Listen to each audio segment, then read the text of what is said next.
E hoje a aula é sobre renascimento cultural. Todo mundo conhece que o renascimento cultural é um dos movimentos mais importantes da transição da idade medieval para a idade moderna. Ou seja, é um movimento transitório que os vestibulares sempre adoram.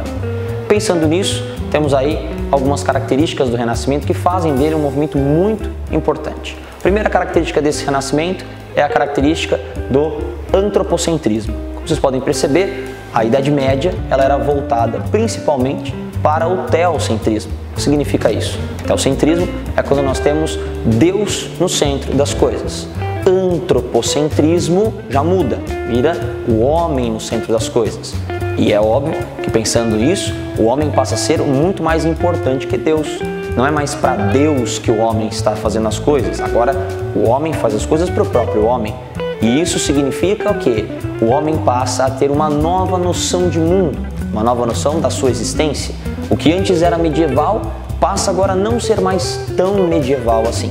Então, primeira característica, antropocentrismo, o homem no centro das coisas, o homem como uma referência mesmo.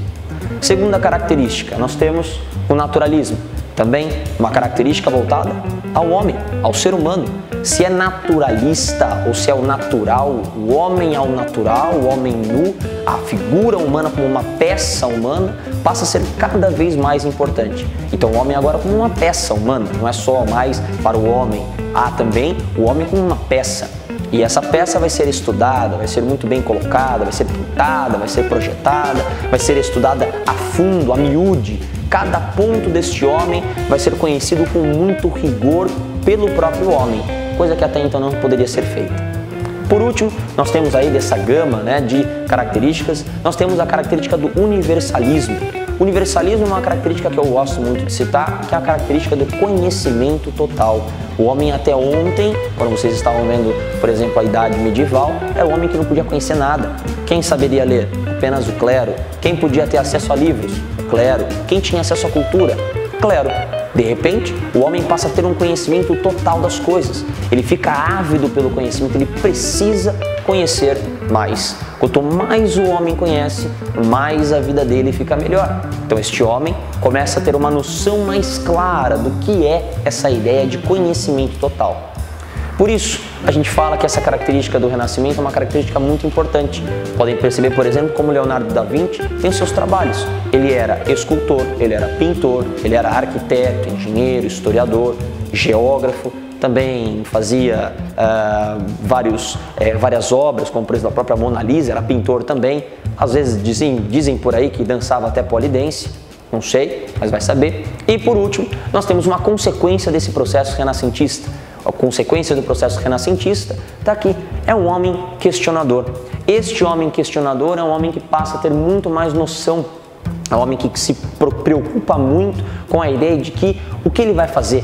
O homem medieval era um homem que aceitava as coisas. O homem da idade moderna não é mais assim. Ele gosta de conhecer, ele tem noções, ele quer aprender, ele quer ser ávido no conhecimento. Então ele começa a conhecer cada vez mais. Por exemplo, conhecimentos biológicos, conhecimentos astronômicos, astrofísicos. Tudo isso começa a aparecer com bastante influência. E claro, esse movimento influencia muito movimentos posteriores, como por exemplo a reforma religiosa. Os homens da reforma são homens que têm contato principalmente com o renascimento cultural. Então o homem do renascimento é um homem novo, é um homem questionador, é um homem que mora nas cidades, é um homem que luta por aquilo que ele acredita, não mais um homem voltado para as questões da igreja, um homem voltado para Deus, um homem voltado exclusivamente para o monopólio da cultura cristã. O homem agora é mais ousado, ele quer conhecer mais. E tudo isso por conta desse momento, desse contexto, que é um contexto agora de idade moderna e não mais de idade média.